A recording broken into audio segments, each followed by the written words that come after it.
Answer writing के लिए ना एक प्रोग्राम लेकर आ रहे हैं। अगर ना देखो, मैं आपको शुरू से समझाता हूँ। देखो, अगर ना ये बिल्कुल एक बेसिक सी चीज़ है कि सोशोलॉजी अगर आप 2026 की चाहते हो करना, तो मैं चाहता हूँ एक answer writing program. And in fact ये ना चीज़ यहाँ नहीं रुकेगी। अभी आने वाले दिनों में आपको दिखेगा कि जीएस में भी एक आंसर राइटिंग का एक लाइव कोर्स कैसे, और नहीं बहुत ही हेल्पफुल हो सकता है कि कंटेंट कवर होगा, आपकी स्पीड से कवर होगा। एंड 2026 का आप अटेम्प्ट देंगे, बढ़िया अटेम्प्ट देंगे, आंसर राइटिंग करने के साथ देंगे। मैं आपको समझाता हूँ। देखो, सबसे पहली बात तो ये कि ना कि 10,000 के आसपास है ना, 10,000 के आसपास बच्चे होते हैं जो सोशो ऑप्शनल को चूज़ करते हैं एंड उसके थ्रू वो एग्ज़ाम देना चाहते हैं। अब ना, लेकिन अब यहाँ पे एक बात समझो कि ना, जैसे जैसे देखो 2018 का जो डेटा अवेलेबल है जहाँ तक हमारे पास, 23-24 का नहीं है, लेकिन ब्रॉडली पैटर्न सेम रहता है कि 1,000 में से 100 बच्चों के पास सोशो थी, जो फाइनली जिनका नाम जो हमें दिखता है लिस्ट में। देन 1200 में से 126 के पास, 1245 में से 115, 108792 एंड 1450 में से 137। तो 9 से लेके 10% के बीच में ही सोशो का सक्सेस रेट है। बढ़िया बात है ना, 9 से 10% के बीच में सोशो का सक्सेस रेट है। इसके कारण है कि सोशोलॉजी एक बढ़िया ऑप्शनल क्यों रहता है। देखो, समझ कर देखो कि पहली बात तो ये है कि जो सोशो का सिलेबस है, ठीक है, कॉन्साइज है ना, रिलेटिवली, लेकिन अब वो सबके लिए कॉन्साइज है। लेकिन बाकी ऑप्शनल्स पर थोड़ी एज बना सकते हैं हम, है ना, इसको टाइम को बेटर यूटिलाइज कर सकते हैं हम। जीएस के साथ ओवरलैप है and it can not be denied, है ना। स्टडी मटेरियल की अवेलेबिलिटी ठीक ठाक है। देन जो बहुत ही एसेंशियल चीज़ है वो है स्कोरिंग पोटेंशियल, कि अगर अभी तक देखें इस बार के तो टॉप 10 में हमें सोशो के बच्चे 3 नज़र आते हैं। लेकिन एक बात है कि जो स्कोरिंग पोटेंशियल है ये बढ़िया है। एंड हमें ये ऐसा नहीं है कि एक ही बारे में, हमें पिछले कितने सालों में दिखता है कि 9 से 10% जो बच्चे सिलेक्ट हो रहे हैं वो सोशो से हैं। तो इसीलिए यहाँ पर जो करंट अफेयर्स का यूज़, जो एक ना और बात चाहूँगा बताना मैं कि आंसर राइटिंग ना अगर आप ढंग से अगर प्रैक्टिस करते हो ना, आंसर राइटिंग फ्रेमवर्क्स के थ्रू बना लेते हो। मैं तो बहुत कोशिश करता हूँ, जितने हमारे यूट्यूब पे लेक्चर पढ़े हैं, क्लासेस लेता हूँ मैं, जो भी पेड बैचेस, सब में फ्रेमवर्क्स के थ्रू समझाऊँ ताकि याद हो जाए। तो इसीलिए ना जो ये कुछ कारण हैं कि सोशोलॉजी में टचवुड भगवान की कृपा बनी हुई है, यूपीएससी भगवान की, कि ठीक ठाक बच्चे सेलेक्ट होते हैं हर साल। अब कुछ पिछले कुछ सालों से जो हाईएस्ट स्कोरर हैं स्लीपी के स्टूडेंट रह चुके हैं, जैसे इस साल मोहिनी सूर्यवंशी एंड इवन मुकुल भी। देन सृष्टि, सबसे पहले जो हमारा जो सबसे पहला बैच था सृष्टि, उसमें से रैंक 5 आया। मेधा आनंद हाईएस्ट मार्क्स, कोमल अग्रवाल हाईएस्ट मार्क्स। तो ये कुछ कारण है कि हम इन चीज़ों पर काम कर पाएंगे और इससे ना रैंक निकालने के साथ साथ हाईएस्ट मार्क्स निकालने पॉसिबल हो जाते हैं। अब यहाँ बात समझो कि ना ये क्या इतना ही आसान है क्या, सर सब कर लेंगे? नहीं, इतना आसान नहीं है। बच्चे एफर्ट करते हैं किसी स्पेसिफिक तरह की चीज़ों से, कुछ चैलेंजेस होते हैं उनके सामने, उनको वो पूरा करेंगे, रैंक निकालेंगे। देखो, चैलेंज है कि स्ट्रक्चर ऑफ फ्लो लेकर आना, कि भाई कुछ सवाल पूछा आपसे, उसको समझाओ, स्ट्रक्चर में डालो और एक सिस्टमैटिक तरीके से जो सवाल पूछा गया उसको आंसर करो। देन सोशोलॉजिकल पर्सपेक्टिव ना अगर आपके आंसर में एब्सेंट हो जाएगा, सोशोलॉजिकल पर्सपेक्टिव, वो एक जेनेरिक आंसर दिखेगा, not a very good idea. Number मिल जाएंगे कुछ ना कुछ, लेकिन ज़्यादा नंबर निकालने हैं, अगर हाईएस्ट मार्क्स निकालने हैं, तो मैं टाइम एंड ओवर आपको बार बार बोलता रहूँगा, चाहे आप मेरे फ्री बैच में आए, पेड बैच में आए, कि सोशोलॉजिकल पर्सपेक्टिव डाल लो। मैं उसके लिए तरीके सुझाता हूँ आपको, सिंपल फ्रेमवर्क्स, निमोनिक्स और ऐसे ऐसे सोशोलॉजिकल वोकैबुलरी चाहता हूँ डेवलप कर लीजिए। बहुत आसान होती है, जो आप अपने शब्दों में लिखें। एफर्ट लगेगा ना, फ्री में नहीं होने वाला, एफर्ट लगेगा, एफर्ट लगा लो, है ना, नंबर मिल जाएंगे। देन कुछ ना कंटेम्प्रेरी रेलिवेंस डाल दो कि भाई देखो सर, ये बात तो सही है कार्ल मार्क्स की, लेकिन आज भी दिखता है कार्ल मार्क्स, इनइक्वालिटी दिखती है, ऑक्सफैम की रिपोर्ट आ गई है ना कि सर ऊंच नीच बहुत ज़्यादा है। तो इसीलिए आप कंटेम्प्रेरी रेलिवेंस डालो चीज़ों का, एंड चीज़ें अलग निकल कर आती हैं। टाइम मैनेज करना बहुत ज़रूरी है। सोशो में हमारे पास थोड़ी सी ये एडवांटेज यही रहती है कि आप अगर टाइम लगाएंगे सोशो पर, तो सीमित समय में हम ज़्यादा सामान, ज़्यादा आउटपुट एक्सट्रैक्ट कर सकते हैं। और आंसर राइटिंग बहुत अहम, आज मैं आपको चाहता भी हूँ बताना कि आंसर राइटिंग का जो हमारा मॉड्यूल आने वाला है, कैसे आपका जो कंटेंट है और कैसे आपकी जो आंसर राइटिंग है उसको पैरेलली लेके चलेगा। पैरेलली मैं आपको चाहता हूँ समझाना आज। देन एकेडमिक सपोर्ट, इसको भी हमने रिजॉल्व करने की कोशिश की है, लेकिन स्टिल आप ऐसे फोरम्स के और ऑनलाइन ऐसी जगहों पे मेंबर्स बन सकते हैं जहां पर आप अकेडमिक सपोर्ट ले पाएँ। बहुत मुश्किल होता है, फ्री में कोई एडवाइस नहीं करता, ठीक है, ये सिंपल सी बात है। लेकिन अगर मिल रहा है कहीं से कोई दोस्त जान पहचान कैसे कुछ है, सर्कल बन गया ऐसे वाला, तो लेकिन उसमें बहुत टाइम भी जा सकता है, तो accordingly take that call. Academic support चाहिए हो सकती है, अभी आजकल चैट जीपीटी एटसेट्रा बहुत हेल्प करते हैं, ठीक है, तो उसको ढंग से थोड़ा सिस्टमैटिक तरीके से यूज़ करने की कोशिश करें। ओके, तो ये वाली अगर हमारे पास एक बेसिक बात हमें समझ आई, ये चैलेंजेस हैं, इसको ओवरकम करते हैं, शेड्यूल बना लेते हैं, टाइम मैनेजमेंट वगैरह सबका फ़ायदा होगा, सिस्टमैटिक स्टडी प्लान होगा, 2 रिसोर्सेज हमें आइडेंटिफाई करने हैं, प्राइमरी और सेकेंडरी। कि प्राइमरी सर ये तो ना मैं छोड़ता ही नहीं, ये एंड टू एंड कवर किया हुआ है मैंने और मैं पूरा रट लूँगा इसको।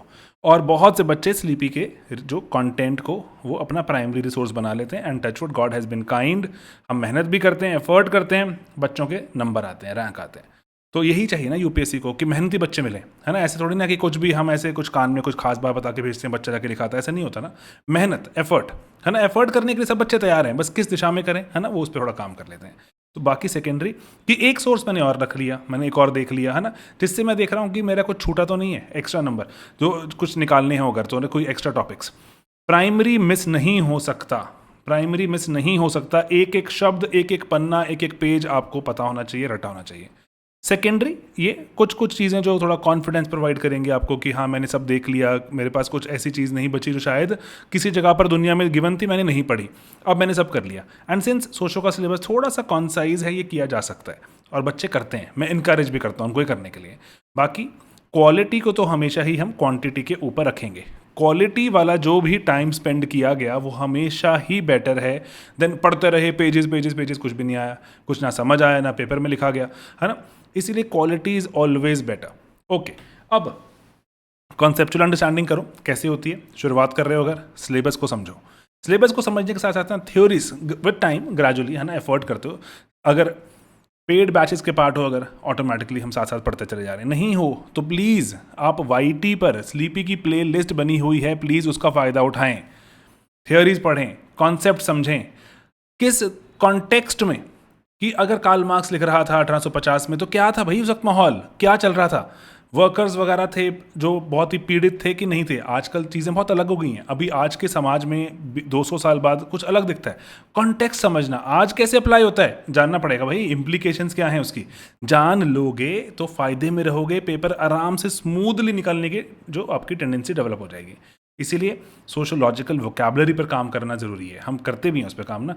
फ्रेमवर्क्स ये विद टाइम ही होगा, फ्रेमवर्क्स ऐसे एक आपको फ्रेमवर्क बताता हूँ, जैसे हमने सिंपल से बता रहा हूँ मैं कि लेट्स से बनाया हुआ है हमने कि सोशोलॉजी साइंस है या नहीं, सोशोलॉजी साइंस है कि नहीं, सवाल उठता है, बेसिक सवाल है, हमारे चैप्टर 2 में आता है। उस पर हमने ये आपको यूट्यूब वीडियो में दिख जाएगा, टोकी बनाया हुआ है, बिल्कुल सिंपल बता रहा हूँ कि सर साइंस में कुछ थियोरी होती है, सर साइंस कुछ ऑब्जेक्टिवली चाहती है करना, सर साइंस में ना हम अगर देखें तो हम क्वांटिटेटिव चीज़ों को नापना चाहते हैं, सोचो में नाप पाएंगे कि नहीं नाप पाएंगे, है ना। जैसे कि कोई चीज़ कितनी सुंदर है, आप बोलेंगे बहुत सुंदर, बहुत सुंदर क्या होता है सर, क्वांटिटी पे नाप सकते हो, तो अगर येस और नो में आंसर होगा तो साइंस, हम नेचुरल साइंस जैसे हमारी फिजिक्स केमिस्ट्री होती है वैसे देख पाएंगे शायद, अदरवाइज नहीं होगा तो नहीं देख पाएंगे, है ना। देन इंटर सब्जेक्टिव रिलायबिलिटी, कि जो मैं समझ रहा हूँ क्या वो आप भी समझ पा रहे हैं। फैमिली, मैंने शब्द बोला, जो मैं समझा क्या आप भी वो समझे, अगर ऐसा है तो सर साइंस बन जाएगी, नहीं है तो नहीं बन पाएगी। तो देखो थियोरी, ऑब्जेक्टिविटी, क्वांटिटी के प्रति orientation and inter subjective reliability, ऐसे पढ़ते तो याद करना मुश्किल था, मैंने टोकी बोल दिया, मैंने 5-6 बार टोकी बोल दूं कि क्लास में पढ़ते पढ़ते आधे एक घंटे की क्लास में टोकी टोकी टोकी दिस टोकी दैट, आपको रट जाएगा, आपके दिमाग में घुस जाएगा। पेपर में जाके टोकी बोलते ही automatically you will remember socio science है कि नहीं। आपको बहुत ही कम एफर्ट लगाना है क्योंकि क्लासों में हमने एफर्ट लगा लिया, है ना। टोकी टोकी टोकी सर ये देखो ऐसे निकल के आया लाइन से, तो एक आधा किसी ने कोई इसका एग्जाम्पल डाल दिया और कोई, है ना, कोई सोशो की और अगर वोकैबुलरी याद थी वो साथ में लिखी, सरल, बिल्कुल सरल, कोई हाई फाई इंग्लिश चाहिए ही नहीं, सरल, बिल्कुल सरल, ठीक है। तो इसीलिए मैं आपको ये चाहता हूँ बताना कि ये बहुत ही स्कोरिंग ऑप्शनल बन जाता है, ठीक है। अब contemporary issues EPW Indian express से पढ़ें और आप वैसे ही अखबार पढ़ते जाते हैं, सोशोलॉजी के एग्जाम्पल्स आपको दिखते जाएंगे, सिलेबस पढ़ते जाएंगे, आपको दिखता रहेगा अच्छा ये फैमिली भी जुड़ रहा है, ये वाला चैप्टर रिलीजन में जुड़ जाएगा, ये वाला टॉपिक तो अरे भाई ये तो इंटरनेशनल जो टाइप टॉपिक है पॉलिटिक्स के चैप्टर में लग रहा है कुछ जो डल जाएगा, ग्लोबलाइजेशन हो रही है नहीं हो रही है, अरे ये कास्ट का एंगल, ये ट्राइब वाला, आपको अपने आप दिखने शुरू हो जाएंगे जैसे जैसे आप सिलेबस कवर कर जाएंगे। तो 3 से 4 महीने तो सिलेबस कवर करने में लगने ही चाहिए, इससे कम में नहीं होना चाहिए, क्योंकि इतना ही टाइम है। धीरे धीरे धीरे धीरे कॉन्सेप्ट दिमाग में बैठते हैं ना। एंड देन उसके बाद कंटेम्प्रेरी इशू में कोई सामाजिक प्रैक्टिस है, डाउरी एट्सेट्रा पर सवाल चलते रहते हैं, है ना। और हमारे पार्ट ऑफ सिलेबस भी हैं, कोई पॉलिसी आ गई, बेटी बचाओ बेटी पढ़ाओ, है ना, एंड मनरेगा, है ना, क्या क्या प्रभाव पड़ रहा है, कोई मूवमेंट चल रही है, जैसे मी टू मूवमेंट चल रही थी, मी टू बहुत पहले, शायद आपको याद हो। कैंसल कल्चर कि अरे भाई मुझे ये आर्टिस्ट पसंद नहीं है, कैंसिल कर दो, कैंसिल कैंसिल, कि ये क्या बोल दिया उसने आमिर खान ने, मैं उसकी कोई मूवी देखने नहीं जाऊँगा, कैंसल कल्चर क्या होता है ये वाला, है ना। तो ये हम क्लासों में डिस्कस करते रहते हैं, तो इसीलिए आप इन चीज़ों को दिमाग में रखेंगे। इससे जुड़ा हुआ सवाल नहीं भी पूछा गया, एग्जाम्पल के साथ अगर लिख के आएंगे, नंबर मिलने की यहाँ पे चांसेस बढ़ जाते हैं। रेलिवेंट होना चाहिए, बात समझ आनी चाहिए, ऐसे भी लगना चाहिए कि आपको बात भी समझ आइए, जो कि इतनी मुश्किल है ही नहीं समझनी। गिग वर्कर भाई जोमेटो वगैरह पे चले हुए हैं, है ना, हर वक्त। और गिग वर्कर की पॉलिसी है कि नहीं, यूनियन बना सकते हैं कि नहीं बना सकते, अगर ये चीज़ें आप पढ़ते हैं जीएस में भी, यहाँ पर अगर कोई क्वेश्चन है अप्लाई करो तो नंबर निकालो। यही बस हम क्लासों में भी बात करते रहते हैं, नोट्स बनाते रहो, करंट अफेयर्स के, कंटेम्प्रेरी इश्यूज़ के, फ़ायदा होता है। बाकी करंट अफेयर्स का मॉड्यूल हमारे बैचेज में रहता है, मैं आपको इसलिए यही दिखा रहा हूँ यहाँ पर कि आप जो मेरे पीछे देख भी सकते हैं यहाँ पर, कि जैसे हम मंथ वाइज डाल देते हैं, है ना, जो उसका उसका एक तो वीडियो आ जाता है, नोट्स भी देख सकते हैं आप, है ना। और जैसे अब पर्टिकुलरली जैसे अब EPW एटसेट्रा में आया हुआ, जैसे जो आर्टिकल्स हैं, मार्क्स एपिस्टेमोलॉजी, है ना, कि क्या मतलब है इसका, समझ लेंगे, इसका वीडियो मिल जाएगा आपको। एंड देन जो रोड टू जेंडर इक्वल पे, जेंडर पे हैं सवाल, है ना, UK can learn from India about trans rights, की जो ट्रांस को लेके हमने राइट्स की बात की है। प्रताप भानु मेहता जी का आर्टिकल है कि हाउ टेक्नोलॉजी इफेक्ट्स, की कैसे हमें जो सोसाइटी को शेप करती है। कास्ट के बारे में बात, कर्नाटका का जो कास्ट का सर्वे, और फ्रेटर्निटीज़ क्या होती हैं, ये सब चीज़ें हम ग्रेजुअली कवर करते हुए चलते हैं। और मैक्सिमम 20 पेजेस में हम कोशिश करते हैं कि ना जो भी उस महीने के जो इम्पोर्टेंट करंट अफेयर्स थे, हम वो उस हैंड आउट में उस महीने के कंपाइल कर लें। बहुत मुश्किल नहीं होता, chapter wise, topic wise compile रखते हैं कि ये वाला टॉपिक जा रहा है जी वहाँ पर, जो अपने मार्क्स में, अगले वाला टॉपिक जाएगा लेट्स से अगले वाले उसमें, हम टॉपिक वाइज, ताकि साल के अंत में आपको बताओ, मैंने मार्क्स के 6 आर्टिकल्स पढ़े थे, और मैंने 3 आर्टिकल्स पढ़े थे जेंडर पर, और मैंने 5 आर्टिकल्स पढ़े थे लेट्स से ग्लोबलाइजेशन पर, है ना। तो आपको बताओ 20 पेजेस हम हर बार कंपाइल करते हैं, इससे ज़्यादा इससे कम की ज़रूरत नहीं पड़ती, हमारे लॉन्ग टर्म ये एक्सपीरियंस है। ओके, वीडियो भी लगा देते हैं। टाइम मैनेज करना अगेन एक इंपॉर्टेंट चीज़ है, इसीलिए प्रायोरिटाइज करो, सोचो को इनफ टाइम देना है, ना ज़्यादा ना कम। एंड देन रिसोर्सेज, ऐसे बाढ़ नहीं आनी चाहिए, और दिसंबर से पहले ख़त्म कर लो सिलेबस, आंसर्स लिखो, जिस पे आज मैं फिर से बात करने वाला हूँ, लाइव आंसर राइटिंग।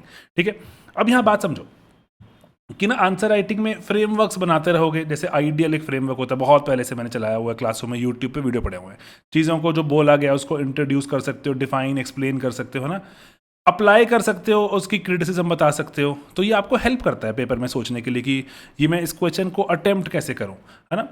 भाषा में सोशोलॉजी का यूज़, थिंकर के साथ जोड़ना, आपकी बात में दम आता है, वजन आता है।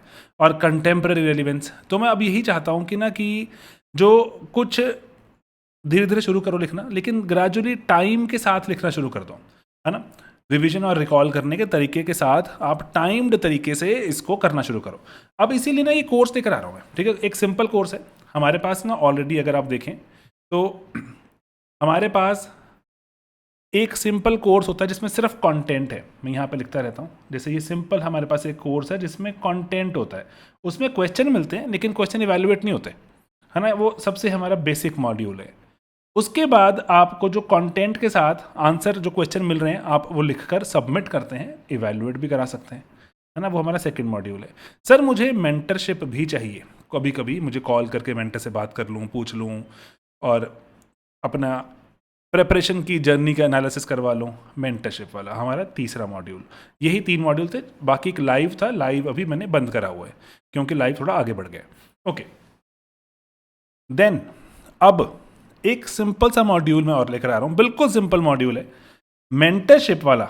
जो हमारा ये मेंटरशिप वाला जो मॉड्यूल है, इस मेंटरशिप मॉड्यूल में विद टाइम हम आंसर्स लिखते हैं, साथ में आंसर्स लिखना शुरू करें लाइव। हफ्ते में आपका जो, एक बार शेड्यूल देखो, 28 जुलाई से ये शुरू हो रहा है, जैसे हमारा आने वाला बैच, इसको बैच 4 बोलते हैं, मेंटरशिप वाला। इसमें आपको पूरा हफ्ता मिला पढ़ने के लिए, अपनी स्पीड से पढ़ें। These are pre recorded lectures. यहाँ पे मैं रिपीट करता हूँ, ये पहले से ही रिकॉर्डेड लेक्चर्स हैं। Touchwood, God has been kind, इससे बहुत बच्चे सिलेक्ट होते चले जा रहे हैं, क्योंकि सोशोलॉजी है एक ऐसा ऑप्शनल जो स्टैटिक रहता है, जो कार्ल मार्क्स, वेबर, डर्कहाइम जो कह गए हैं वो कह गए हैं, अब हम उसको समझते हैं, दिमाग में ढंग से उतारते हैं। और सिंस लाइव में तो आप आ ही सकते थे, लेकिन अभी बंद हो गया, लेकिन ये प्री रिकॉर्डेड है, इसको आप अपनी मर्जी से देख सकते हैं। बहुत से कोचिंग सेंटर इस पर पाबंदी लगा देते हैं कि आप बार बार नहीं देख सकते, इतने ही टाइम में देखना है। हमने कोई पाबंदी नहीं लगाई। ऑफ कोर्स उसकी कॉस्ट होती है, आप बार बार देखोगे तो बार बार हमें बैंडविड्थ कॉस्ट देनी पड़ती है, लेकिन हमने कभी पाबंदी नहीं लगाई उस पर, आज भी नहीं है। आप उसको स्लो स्पीड पर देखें, तेज़ स्पीड पर देखें, एक बार देखें, 3 बार देखें, 5 बार देखें, उस पर कोई मनाही नहीं है। आप देखें, आप उसको समझें चीज़ को। तेज़ स्पीड पे देखने की आजकल हम सबको आदत हो गई है, तो इसलिए प्री रिकॉर्डेड लेक्चर्स का एक शायद बहुत बढ़िया बेनिफिट यही है, आप इसको तेज़ देख सकते हैं, ताकि मैं दोबारा देखूंगा मुझे पक्का हो जाएगा। ठीक है जी, तो एक तो चीज़ है, ये है pre recorded lectures. And then मैंने आपको टाइम दे दिया, जैसे कि 28 जुलाई को शुरू हुआ, तो ये कुछ टॉपिक्स हैं, आप देख लीजिए। एक दिन में देखना है, एक दिन में देख लो, 3 दिन में देखना है, 3 दिन में देख लो। उसके बाद हम उस हफ्ते के फ्राइडे को मिलेंगे एंड कुछ आंसर लिखेंगे बैठकर, बेसिक आंसर्स, बिल्कुल दो आंसर, शुरुआती आंसर्स। 2 आंसर आपको मिलेंगे इवैल्यूएशन के लिए, वो अलग हैं, फिर आप जाके लिखना। ये हम लेकिन लाइव आंसर लिखेंगे, लाइव आंसर लिखेंगे आप और सब हम बच्चे बैठकर। जूम सेशन ही रहता है ना, जूम पे लाइव कंडक्ट होता है, तो उसमें हम लाइव आंसर लिखेंगे। मेरे मानने में ये एक्सरसाइज 1-1.25 घंटा चलनी चाहिए, 1.5 भी चल सकती है शुरुआती दिनों में, ग्रेजुअली स्पीड आनी चाहिए। तो ये एक बेसिक सी इंट्रोडक्शन है लाइव आंसर राइटिंग, ये हम शुरू करेंगे। फिर से नेक्स्ट वीक आ जाएगा चैप्टर 2 के टॉपिक्स, प्री रिकॉर्डेड लेक्चर्स मिल गए आपको। देन उसके वीकेंड पर फ्राइडे को फिर से हम मिलेंगे प्री निर्धारित समय पर, जहाँ पर बैठकर हम आंसर्स लिखेंगे। और मैं आपको एनकरेज करूंगा साथ साथ चलना। ऑफ कोर्स ये लाइव आंसर राइटिंग है, अब इसकी रिकॉर्डिंग दोबारा देख सकते हो, लेकिन फ़ायदा तभी मिलेगा ना जब लाइव बैठोगे मेरे साथ, और लाइव बैठ के कुछ चीज़ें डिस्कस करोगे। चैप्टर के मान लो कुछ डाउट आए, कुछ डाउट पूछोगे। और इनिशियल मैं आपको पहले चाहता हूँ बताना कि मेरा यहाँ पे सिर्फ एक इंटेंशन है कि आप आंसर लिखना शुरू करें मेरे साथ। शुरू के कुछ आंसर्स, क्वेश्चंस आसान होने वाले हैं, देन ग्रेजुअली धीरे धीरे लेवल बढ़ा देंगे। तो ये एक सिंपल सा आइडिया है, pre recorded lectures followed by weekend पर लाइव आंसर राइटिंग, है ना। लाइव आंसर लिखेंगे बैठकर, ताकि आप सबमिट करो एंड साल खत्म होने से पहले सिलेबस कंप्लीट करो आंसर लिखने के साथ। आई रिपीट अगेन, क्लास चलेगी, वीकेंड आएगा, लाइव आंसर राइटिंग होगी, देन आपको 2 क्वेश्चन एक्टिवेट भी हो जाएंगे जो आप लिख के सबमिट करेंगे एंड अकॉर्डिंगली आप उसको इवैल्यूएशन आपको मिलेगी उसकी फीडबैक के साथ। ठीक है, बेसिक रखनी है चीज़ें, कोई हाई फाई तूफान मचा देंगे, ये कर देंगे वो कर देंगे, है ही नहीं। यूपीएससी इस तरह की कोई चीज़ है ही नहीं, ये बेसिक रखेंगे चीज़ बस, प्लीज़ इसका ध्यान रखना। इसीलिए जो आंसर राइटिंग जो हम करने वाले हैं, बेसिक से आपको जो ये कोर्स मिलेगा, बेसिक नहीं है ऑफ कोर्स, दिमाग लगेगा, दिमाग लगता है पढ़ते हुए। मैं लाइव क्लासेस में पढ़ाता हूँ बच्चों के, हम करते हैं कश्मकश साथ में और कुछ चीज़ें। और मेरे मानने में जो लाइव क्लासेस हैं, यस बहुत इंटरेक्टिव हो जाती है, मज़ा आता है बात करके, लेकिन जो प्री रिकॉर्डेड है उसमें डेप्थ है, उसमें क्लैरिटी भी है और उसमें लेवल बहुत बिल्ड होता है। इसीलिए जो मेरे जो इवन जो लाइव वाले बच्चे हैं जो लाइव पढ़ रहे हैं, उनको मैंने प्री रिकॉर्डेड अवेलेबल करवा दिए हैं उनको भी, कि आप देखो भाई, क्योंकि है प्री रिकॉर्डेड में दम।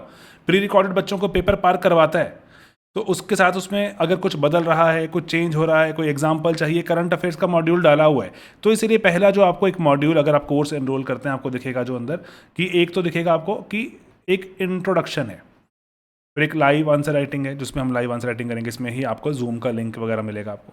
देन करंट अफेयर्स जो चलते चले जा रहे हैं, करंट अफेयर्स जनवरी का दिखेगा, फरवरी का, मार्च, अप्रैल, मई, जून, जुलाई, जैसे जैसे आता रहेगा, तो उसका वीडियो भी होता है, उसका PDF भी रहता है। देन कंटेंट, यहाँ पर आपको रेगुलरली कंटेंट आएगा with schedule, and then answer evaluation, जो आपको जो महीने हफ्ते के या फिर जैसे चैप्टर खत्म होता है 2 क्वेश्चन एक्टिवेट हो जाते हैं। Getting it? तो introduction, live answer writing, current affairs, जो कंटेंट एंड जो हमारा आंसर इवैल्यूएशन, ये चीज़ें रहेंगी हमारे बैच में। यही बैच है, 28 जुलाई से शुरू हो रहा है। आप इसका पार्ट बने। जो एग्जाम्पल्स हैं, हम कोशिश करते हैं कि हम ज़्यादा से ज़्यादा बच्चों को इसका जो पार्ट बनाएं, ताकि अगर यूपीएससी में सोशो में एक्सेल करने की कोशिश है तो एक्सेल करें। तो ऐसे ऑफ कोर्स जो एकेडमिक सपोर्ट, हम इसमें टेलीग्राम का सपोर्ट तो देते ही हैं, चाहे आप किसी भी तरह के हमारे मॉड्यूल में आएँ, चाहे जो विदाउट इवैल्यूएशन वाले मॉड्यूल में आए, चाहे विद इवैल्यूएशन, चाहे मेंटरशिप एंड चाहे लाइव आंसर राइटिंग होगी, उसमें टेलीग्राम का सपोर्ट तो रहता ही है। टेलीग्राम में हमें मेंटर्स होते हैं। मेंटर्स में कुछ लोग तो सिलेक्टेड भी हैं, हेल्प करते हैं बच्चों की, और लोग उनसे सेशंस शेड्यूल करते हैं। आप इस बार जो सिलेक्टेड कैंडिडेट्स हैं, उनके जो वीडियोस हमने जो पोस्ट किए थे पोस्ट सिलेक्शन वाले, उसमें बोलते हैं कि कुछ कुछ कॉल्स ने तो उनकी दिशा ही निर्धारित कर दी कि अब वो चल पड़े कामयाबी की तरफ। तो ये छोटे छोटे से ही जो एफर्ट होते हैं, देखो यूपीएससी में मेहनत का कोई उपचार नहीं है, मेहनत करनी पड़ती है। मेहनत के बिना यूपीएससी निकलता ही नहीं। आप बोलो ना कि नहीं नहीं सर कुछ भी ना करूँ, बस मैं बैठा रहूँ और आराम से अपने आप पेपर निकल जाए, नहीं होने वाला। तो सबसे बड़ा चैलेंज क्या है? सर आप मैं पढ़ने को तैयार हूँ, पढ़ूँ क्या? कंटेंट मिलता है जो कि दमदार है, चाहे वो सोशो हो चाहे वो जीएस हो। कंटेंट दमदार है जो रैंक दिलाएगा। देन उसके बाद आंसर्स लिखते हैं ना यार, आंसर्स लिखते हैं। पहले तो इवैल्यूएशन तो ही रही थी, लाइव लिखते हैं। मेरे पास एक छोटा सा आइडिया है, मैं वर्कशीट्स के साथ काम करना चाहता हूँ। मैं आपको ना वर्कशीट भी दिखाऊंगा। अभी मैं वर्कशीट बना नहीं पाया, मैं सिर्फ कॉन्सेप्चुलाइज कर दी है मैंने। मैं आपको ना आने वाले दिन में वर्कशीट दिखाऊंगा। नहीं भी है मान लो वर्कशीट, लाइव आंसर लिखते हैं। एक वर्कशीट हमने जो जीएस में कॉन्सेप्चुलाइज कर रहे हैं। सोशो में तो फिर आसान होता है ना, सोशो आसान पता क्यों होती है? क्योंकि ना जो सिलेबस है ना वो डिसाइडेड है। जीएस का ना सिलेबस फैलता रहता है, इसलिए जीएस की वर्कशीट आपको दिखाऊंगा मैं। तो सोशो में मैं वर्कशीट यूज़ नहीं करना चाहता, लेकिन हम जीएस में करेंगे। जीएस में वर्कशीट यूज़ करेंगे, आपकी आंसर राइटिंग को रेवोल्यूशनाइज कर देगा, बदल के रख देगा। तो इसीलिए आंसर्स लिखेंगे। और हमने कॉन्सेप्चुलाइज किया, हमने बनाने की कोशिश करी, यस। अब आपको बस वो आप तक पहुंचाना है। तो जीएस का कोर्स भी जल्दी ही लॉन्च हो जाएगा, आप उसका पार्ट बने। ठीक है दोस्तों? तो कंटेंट होगा, आंसर लिखें, आप आंसर जो साथ साथ लिखें, लाइव लिखें, एंड देन 2 क्वेश्चंस आपको सोशो के बैच में मिलेंगे जो आप आंसर लिख के सबमिट भी करना, फीडबैक लेना। तो इसीलिए ना यही करना होता है, यही कि मुझे सर कंटेंट नहीं पता लग रहा है। कंटेंट है, पढ़ो, बैठ के दिमाग लगाओ, एफर्ट करो, 2-2 घंटे लगाओ रोज। आंसर लिखने के लिए वीकेंड पर आओ, आंसर लिखते हैं। सर लिख लिया, समझ आ गया, आपने भी फीडबैक देना था जो ऑन द स्पॉट हमने कर दिया। अब मैं चाहता हूँ अपने आप से बैठ कर लिखना, टाइम्ड तरीके से। 2 क्वेश्चंस एक्टिवेटेड हैं, यूज़ करो। फीडबैक उस पर मिलेगा। सर डाउट आ रहे हैं, टेलीग्राम है। इससे ज़्यादा नहीं चाहिए ताम झाम, ये वो ग्रुप बना दूं, ये कर दूं, मत करो। दोस्ती यारी थोड़ी सी सीमित करो, वक्त की रिस्पेक्ट करो। बहुत तेज़ी से बीतता है, पता भी नहीं चलता। इसीलिए अटेम्प्ट पर अटेम्प्ट चले जाते हैं, पता ही नहीं चलता। क्योंकि राइट कंटेंट कितना टाइम में पढ़ना है अंदाज़ा ही नहीं हो रहा। इसलिए इसका अंदाज़ा लेकर आते हैं, राइट कंटेंट पढ़ते हैं, राइट आंसर्स लिखते हैं, एंड चल पड़ते हैं एक थोड़ी सी सिलेक्शन की दिशा में। और चलना ज़रूरी है, एफर्ट लगाया हुआ है ना, सब कुछ छोड़ा हुआ है यूपीएससी में, तो ये करो। तो इसीलिए येस, अभी 15% ऑफ है कुछ दिनों तक, है ना। इनॉग्रल डिस्काउंट रहता है, ये ड्रीम IAS कोड है, लगा देना। फिर ये चला जाएगा, और कभी कभी कोई स्पेशल ऑकेजन होता आ जाता है ना, ये चलता रहेगा ऑन ऑफ। तो अभी लेकिन इसका प्राइस है बाकियों से थोड़ा सा ज़्यादा है, येस। जो एक सिर्फ कंटेंट वाला कोर्स 14,500 का, फिर 21,500 का, फिर 26,500 का, ये 35K का है। जो हमारा लाइव था वो 50K था। ठीक है, तो बाकी जो इसमें एक ट्रायल वीडियो लगा दिया है कि जो लगा होता है हमारे हर एक कोर्स में, आप जाके वहाँ पे प्लेटफॉर्म पे देख सकते हैं कि कैसे मैं बेस्ट यूटिलाइज करूँ सोशो के कोर्स को, ये लगाया हुआ है, आप इसको देख भी सकते हैं। And in case you still have any query, तो आप हमें मेल ड्रॉप कर सकते हैं, और आपको उसमें कॉन्टैक्ट नंबर डाल देना, आपको मेंटर जो कॉन्टैक्ट कर लेंगे, है ना। खुद भी आप खुद से कॉल भी कर सकते हैं, ये एक सिंपल तरीका है। तो बस मेरा यहाँ पे पॉइंट यही है कि एफ़र्ट करने से ही चीज़ें मिलती हैं, बिना एफ़र्ट किए चीज़ें नहीं मिलती। तो मैं आपको चाहूँगा, इनवाइट करूँगा इस आंसर राइटिंग कोर्स में। सोशो का तो हमने वेबसाइट पे लगा दिया है, आप जाके उसमें एनरोल कीजिए। जीएस का भी वेबसाइट पे लग गया है, आप उसमें भी एनरोल कीजिएगा। लेकिन उसका जो मॉड्यूल का वीडियो समझाते हुए वो जल्दी आ जाएगा। मैं आपको जीएस की वर्कशीट्स दिखाना चाहूँगा पहले तो, कि वर्कशीट्स हैं कैसे, और कैसे ये रेवोल्यूशनाइज करने वाली हैं आंसर राइटिंग को। कि ना बहुत से बच्चे ना, उनको शुरुआत ही नहीं हो पा रही। अगर शुरुआत कर देंगे तो आगे निकल जाएंगे बहुत जल्दी। शुरुआत कैसे करें? तो वर्कशीट्स हम ऐसे ही बना रहे हैं जो आपको शुरुआत करवाएं।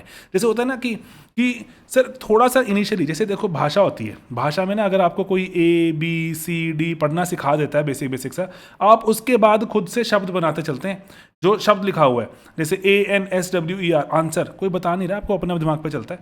आंसर का मतलब क्या है, आंसर राइटिंग का मतलब कॉन्टेक्स्ट, अपने आप हम एक बार एक्टिवेट हो गए, अगर मुझे शब्द पढ़ने आ गए, धीरे धीरे वर्ड बनाने आ गए, मैं बहुत कुछ कर सकता हूँ। तो बस वही एक शुरुआत है कि थोड़ा सा इनिशियल जो हैंड होल्डिंग है वही उस पर काम करना है। मैं आपको वर्कशीट्स दिखाऊंगा और वो सिंपल वर्कशीट्स हैं, रेवोल्यूशनाइज कर देंगी और आपके आंसर राइटिंग को, लेट्स जस्ट सी, है ना। लेकिन सोचो में इसको सिंपल रखते हैं पहले कि यस हम पढ़ते हैं कुछ कंटेंट, और वो कंटेंट पढ़ने के बाद लिखते हैं कुछ आंसर, ठीक है। कंटेंट पढ़ेंगे, वीकेंड पे लिखेंगे आंसर, फिर कंटेंट पढ़ेंगे, वीकेंड पे लिखेंगे आंसर, दैट्स इट। ये करेंगे फॉर 18 वीक्स, 18 हफ्ते यही करने वाले हैं, एंड उसके बाद सोचो में तो लेवल डेवलप होगा, दैट्स इट। ठीक है गाइस, तो यही था वीडियो। कोई क्वेरी, कोई डाउट कुछ हो तो मैंने आपको बताया sleepy.classes पर आप अपना यहाँ पर जो @gmail.com पर डाउट भेज सकते हैं। ये कॉन्टैक्ट नंबर भी है, कॉन्टैक्ट भी कर सकते हैं।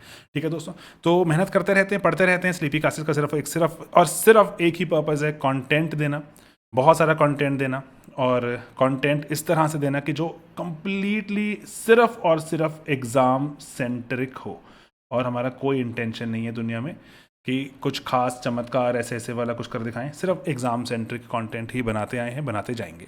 ऑलराइट दोस्तों, चलिए मिलेंगे अपने अगले वीडियोस में बहुत जल्द। Bye bye, take care.